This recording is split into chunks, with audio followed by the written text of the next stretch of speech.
Hi, Flagstaff. My name is Jessica Drum, and I am the city's Public Affairs Director. And today I am here and happy to welcome you to the city's first episode of the Recovery Roundtable.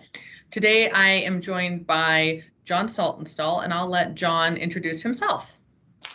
Thanks, Jessica, and hello, Flagstaff. My name is John Saltonstall. I'm the Business Retention and Expansion Manager for the City of Flagstaff. My job is all about helping businesses to stay and grow in Flagstaff. Thanks, John. So today, John is going to share with us some information about the city's economic response and recovery plan in relation to COVID-19. Each episode, as we move forward on the Recovery Roundtable, is going to have a targeted theme, and then we'll also have the opportunity at the end for general questions and answers from the community. And as a reminder, you can submit questions for the Recovery Roundtable by shooting an email to recoveryroundtable@flagstaffaz.gov.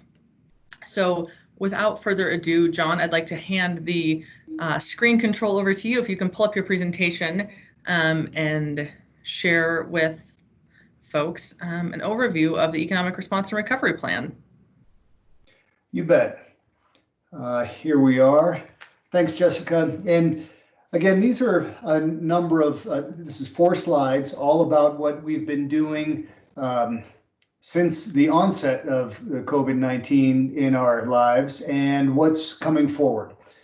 So mostly these bullets relate to communicating and collaborating with our partners. The City Flagstaff is not the lead agency for some of these community health related issues, but when it comes to helping our businesses stay here in Flagstaff and navigate, that's for us to do as well. So right now we are promoting many of the business assistance programs, making sure everybody knows about these. So you'll often hear us talk about getting in touch with the Small Business Development Center for Coconino County, led by Gina Coulard, or the Coconino County Economic Development Manager, Chris Pastors, or Coconino County Interim Workforce Development Director, Cindy Wilson. These are 3 great resources, great people in our community, and they will be able to help with just about any program that's out there. I often am telling people that, as Jessica may have mentioned earlier, go to the websites of the CDC or to the governor to learn about some of the latest programs as well.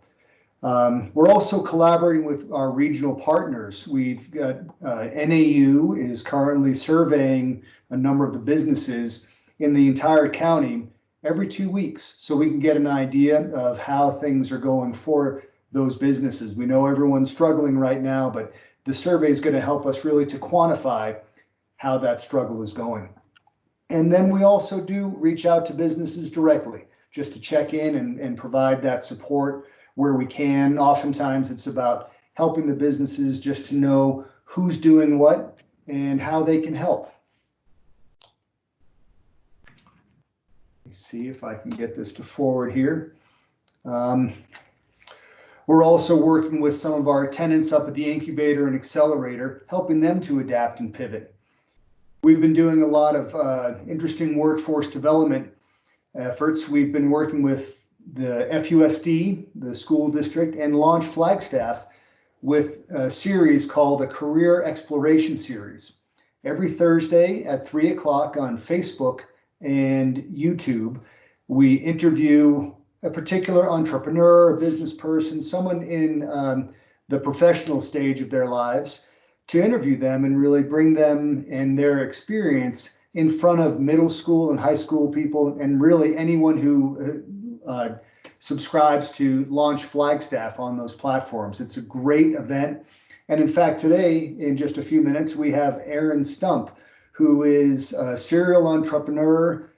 He owns a couple of auto shops as well. And he's just he's an impressive young person.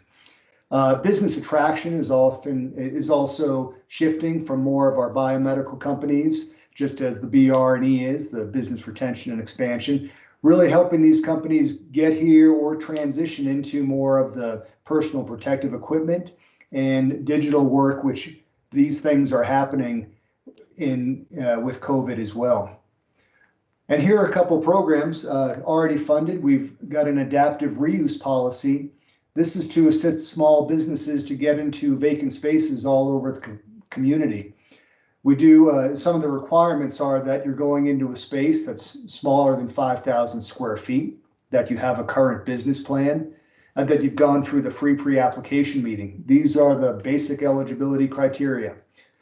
We are working on a business retention and expansion incentive policy, which will also be a bit of a competitive process, open for the first 2 months of the fiscal year from July 1 to August 31.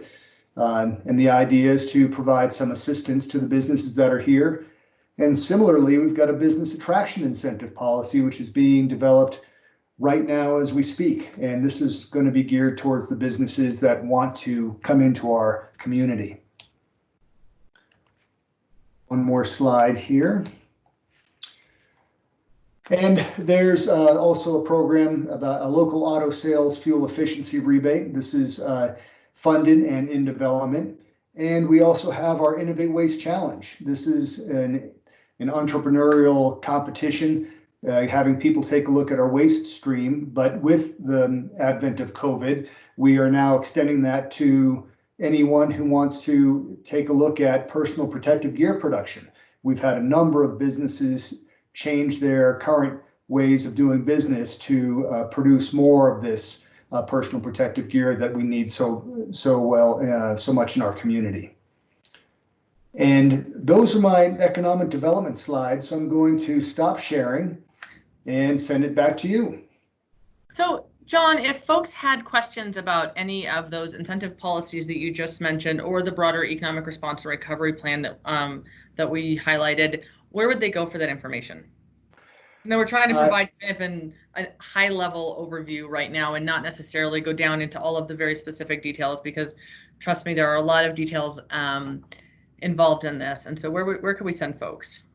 You know, the best, I would say two things. They could call me directly or email me. I would be able to provide them an address where they could find that. I believe that PowerPoint is on our website in its entirety. I don't have that address committed to memory.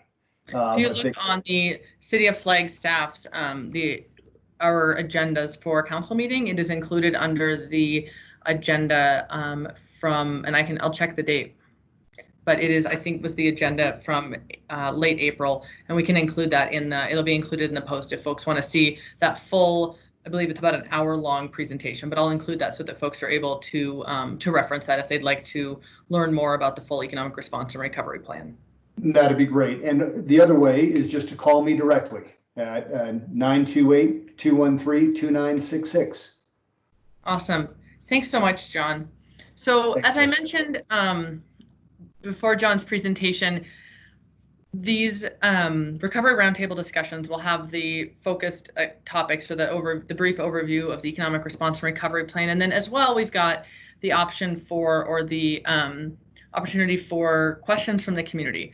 And so the first question that I wanted to highlight, we've got two for today, and I encourage you all to submit some for our Tuesday episode. The first question that we received was whether or not a constituent wanted to know if the city had provided any guidance to FUSD regarding dates for the potential opening of schools and also the protocols for when school may open.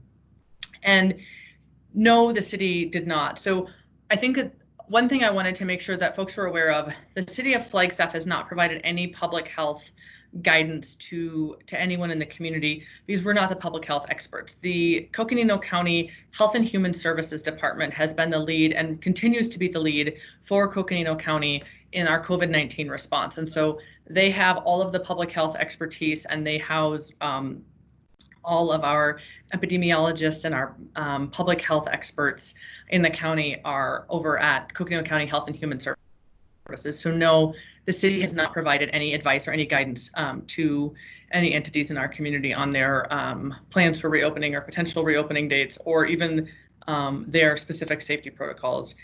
And to follow up on that, one other point, that we wanted to make sure folks were aware of is that, because we've received questions in a number of other forums about this, is whether or not the city can create their own plan for or own restrictions or guidance for our local businesses or attractions on reopening. And the answer is no, we cannot. We are under the direction of the Governor Ducey's executive orders, and so he has put out, or his office has put out, one-page guidance for a number of different business types and organizations on guidance on reopening and procedures to do so safely. And so if you have questions about that, again, the city does not have the ability to act independently or to provide different guidance for those entities that are within city limits. But if you are looking for more information on what type of guidance has been put out and what is included in those executive orders, we have them on the city's website, the flagstaffaz.gov. We have a whole COVID-19 page that includes resources on assistance that's available to members of our community, to businesses in our community, and then as well a whole section on the types of guidance that we have received both from the state and federal government, and links to other organizations that can provide you or that can provide that type of public health information if you're looking for that. So I just wanted to make sure that folks understood that. The other question was, when can we expect to see public tennis courts reopen? The city's public tennis courts will reopen tomorrow on May 15th, and you can look for more detailed information about reopening of the city's parks and recreation facilities and amenities later today and tomorrow, and then as those plans are developed in the coming week or so. And we will have a focused recovery roundtable discussion about the city's parks and recreation amenities. It will not be until next week, but the tennis courts are reopening tomorrow. The other question that we had that I wanted to cover is pretty detailed, so I want to cover it at a higher level and provide some information for folks that may be familiar with this. We had a question from a constituent wanting to know if the city was open to, as we reopen our economy, to embracing what is called the donut economic model. And it's an economic model that comes out of the Netherlands and is an alternative to the growth model. And so I think that so working with our sustainability team and talking through that, and we'll have them on a future episode as well, but the efforts of the city's sustainability section are rooted in the same principles that we have seen in that donut economic model. And we do have a really unique opportunity as the city moves forward, and our collective efforts will be rooted in building that stronger community with that focus on holistic solutions. And so, yes, thank you for sending that forward. It does embrace many of the same concepts and principles and priorities that the city's climate action and adaptation plan has, and our sustainability section is aware of this, and we'll probably be reaching out to you directly to discuss this further. Again, thank you all for watching this, and I hope that this new series is able to provide some additional information and a forum for you to have questions answered directly by city staff in a really open format. Again, the email is recoveryroundtable@flagstaffaz.gov, and thank you so much for taking the time to watch this today. Thanks, Jessica. Thanks, Flagstaff. Thanks, John, for participating. You bet. And providing that great presentation. Certainly.